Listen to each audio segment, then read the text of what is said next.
Una de las finalidades de la educación es el desarrollo de la creatividad y esta no es otra cosa que la curiosidad por aprender y la necesidad de imaginar y de saber. Para algunos autores es una cualidad del conocimiento. Por tanto, se asocia con la motivación, el juego o lo lúdico. La ciencia es creativa, tanto como las artes. Un ejemplo de esto es la obra del maestro Cruz Diez. Por tanto, la ciencia requiere no solo de la experimentación y el razonamiento lógico, sino también de científicos imaginativos y creativos. ¿Cuándo nace o se desarrolla la imaginación científica?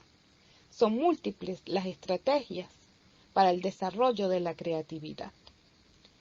Algunas de estas, propuestas por De la Torre, es el aprendizaje por descubrimiento y un ejemplo es la metodología de la indagación científica. La misma consiste en la aplicación del método de la ciencia a la investigación escolar. Con esta metodología no solamente se va a conocer lo que hacen y aprenden los estudiantes, sino lo que saben y saben hacer los docentes. Otras de las estrategias relacionadas con el método anterior es el aprendizaje de los errores. También el del estudiante siendo protagonista de su propio aprendizaje, la formulación de preguntas o interrogación, la resolución de problemas y finalmente la aplicación de estrategias observacionales, cuya importancia radica en el desarrollo de la percepción del estudiante, cómo interpreta lo que observa y cómo lo representa. Todas estas estrategias pueden ser implementadas a través de las actividades experimentales. La propuesta de este curso para superar las dificultades de enseñanza y aprendizaje relacionadas con estas es la de la indagación científica. En cuanto a la indagación, se define como las diversas formas en que los científicos estudian el mundo natural y proponen explicaciones basadas en la evidencia derivada de su trabajo. La indagación también se refiere a las actividades de los estudiantes en las que ellos desarrollan conocimientos y comprensión de las ideas científicas. ¿Qué es lo que se sugiere? Que en el proceso de indagación se parta de una experiencia o de una actividad experimental, de lecturas, de investigación bibliográfica, de que se debatan los problemas, los datos, se interpreten, se hagan cálculos y finalmente se lleguen a las conclusiones. Ya hemos visto que la indagación científica escolar es una oportunidad para el desarrollo de competencias relacionadas con el quehacer de la ciencia. Hemos visto que es un proceso, una experiencia sembrada de actividades que promueven observaciones, percepciones, ideas, emociones, encuentro con el asombro. También promueve la curiosidad, la formulación de interrogantes, la búsqueda y el procesamiento de información, reflexiones y la formulación y comunicación de explicaciones basadas en evidencias.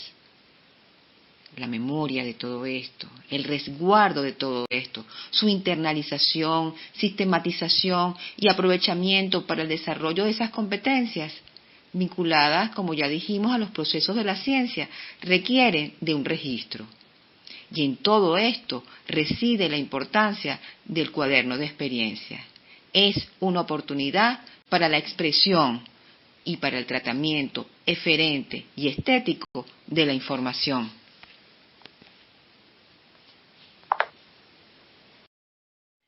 La cromatografía se utiliza para separar e identificar componentes de una mezcla. La técnica consta de dos fases, denominadas móvil y estacionaria. La separación se logra por la interacción de la mezcla con estas fases. La cromatografía tiene muchas aplicaciones y se conocen de varios tipos. Una de ellas es la cromatografía en papel.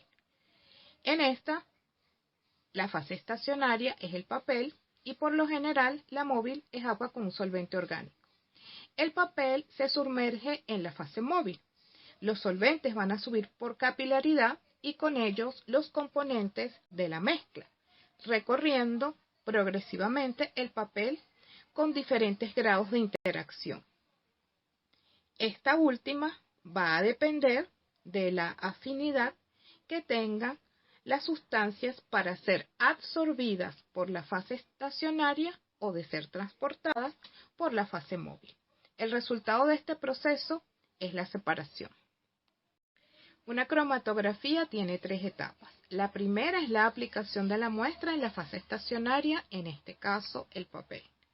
La segunda es el desarrollo de la cromatografía o el desplazamiento de la mezcla a separar entre la fase móvil y el papel. La tercera es calcular el RF, que es una cantidad que resulta de dividir la distancia que recorre cada uno de los componentes de la mezcla separados entre la distancia recorrida por la fase móvil. Todos estos valores se miden a partir del punto de aplicación de la muestra.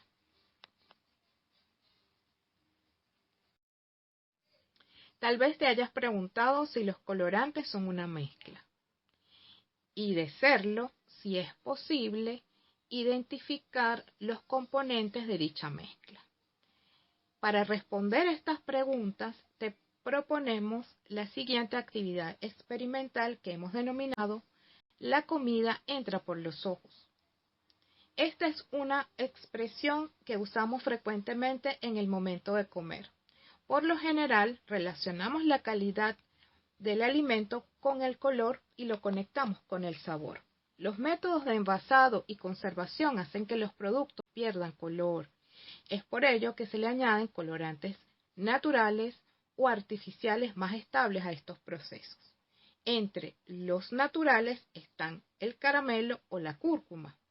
Entre los segundos encontramos el azul brillante o la tartrazina, un colorante muy polémico dado que genera alergias en algunas personas, por lo que ha sido prohibido en algunos países. En esta actividad vas a determinar si los colorantes de los caramelos duros son mezclas y si alguno de ellos contiene amarillo número 5. ¿Qué necesitan para esta actividad experimental? Los materiales se muestran a continuación. El frasco debe ser de vidrio o transparente. Recomendamos el uso de uno de capacidad de 250 mililitros, pero pueden utilizar uno de 350 o uno de 200. Deben considerar entonces el tamaño del papel que van a utilizar. Para esta actividad recomendamos el uso de caramelos conocidos como duros, que son solo azúcar y colorante. Y luego que obtengan el extracto deben ser almacenados en frascos o en recipientes y deben ser etiquetados como se indica en la figura. Para la fase estacionaria pueden utilizar diferentes tipos de papel.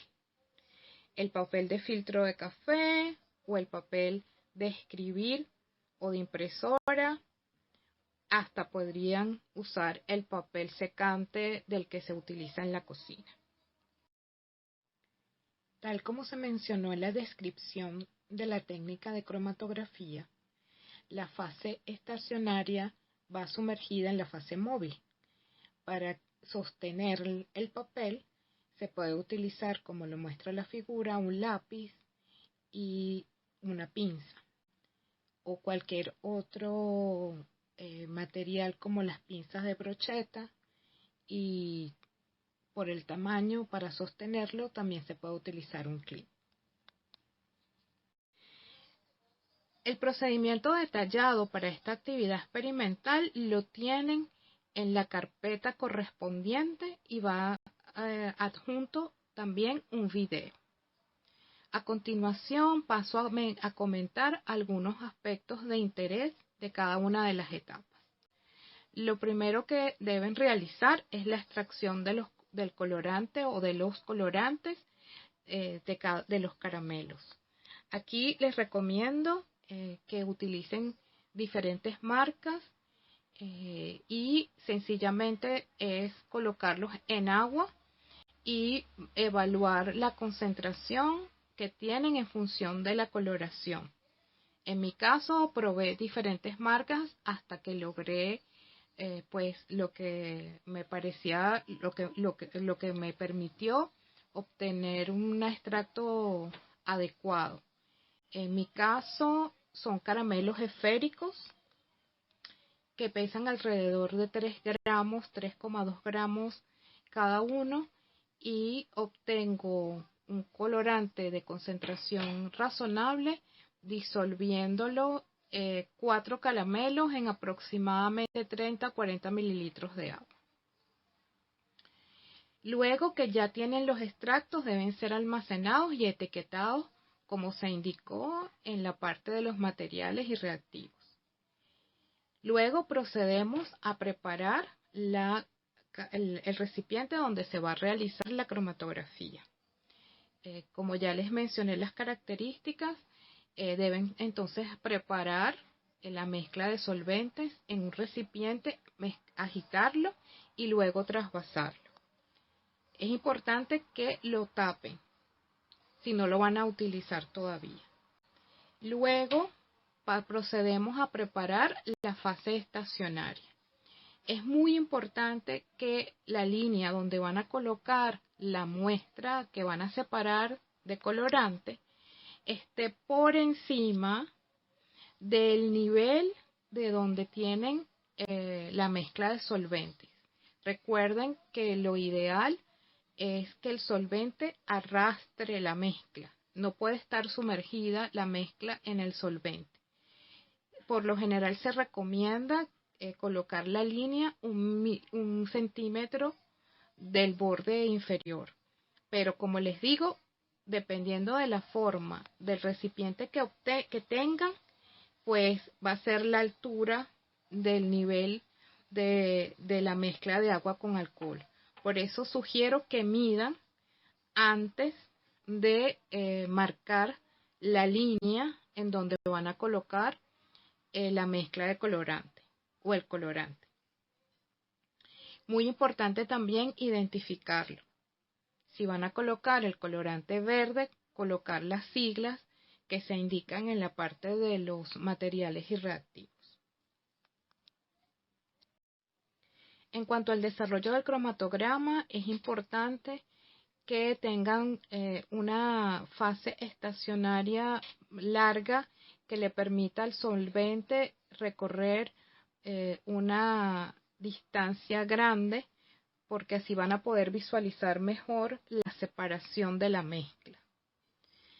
Cuando ya ha terminado, o cuando ustedes consideren que ya terminó la cromatografía, que la sacan de la fase móvil, deben marcar bien con un lápiz y una regla hasta donde llegó el solvente, dado que van a necesitar esa distancia para poder calcular el RF. El RF se calcula como se muestra en la figura, partiendo del centro de la mancha hasta la línea donde se colocó la mezcla. Les coloqué un cromatograma o el resultado de la cromatografía con diferentes tipos de mancha, porque no siempre van a tener como idealmente manchas esféricas. Probablemente tengan pues manchas alargadas como las que les muestro allí, pero el procedimiento sigue siendo el mismo desde el centro hasta la línea donde se colocó la muestra. En algunos casos los colorantes no se separan bien. Pudieran ustedes probar variar la mezcla, por ejemplo, de solventes, a ver si pueden lograr una mejor separación. Eso lo pudiesen tomar como una segunda actividad experimental y darse cuenta si mejora o no mejora la separación.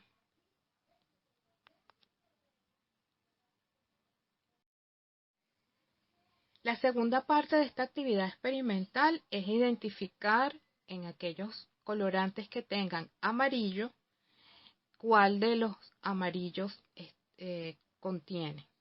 Y ustedes pudieran preparar dos extractos.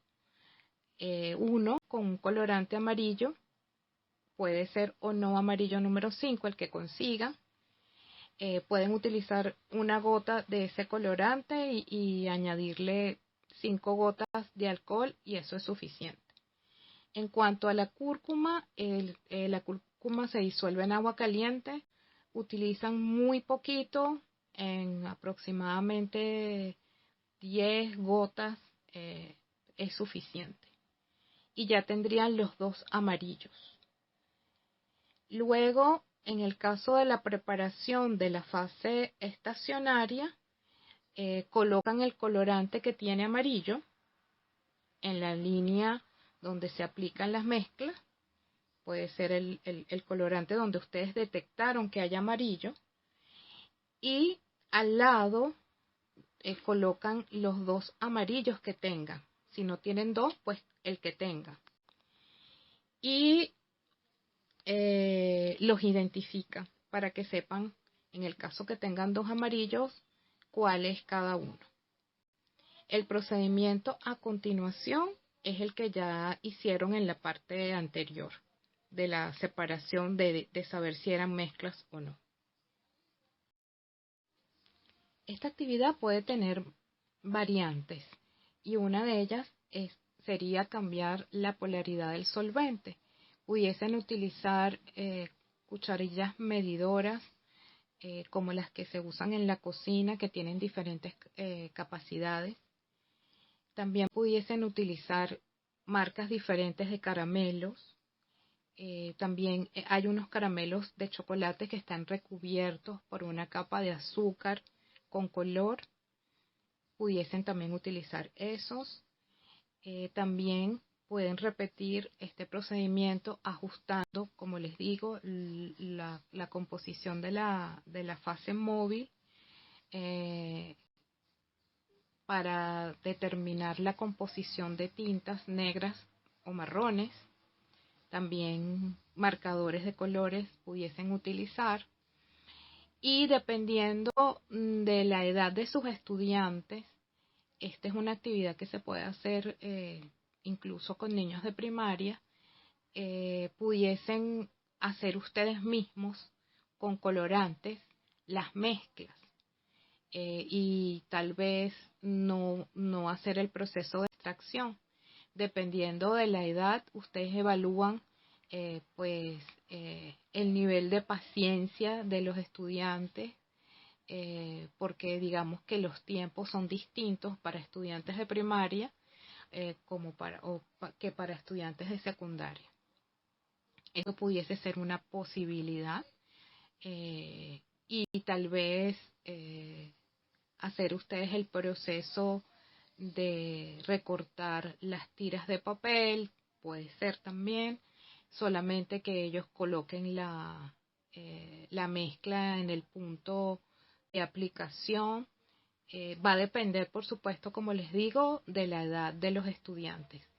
Y por supuesto, las explicaciones irían acorde con el nivel educativo con el que estén trabajando.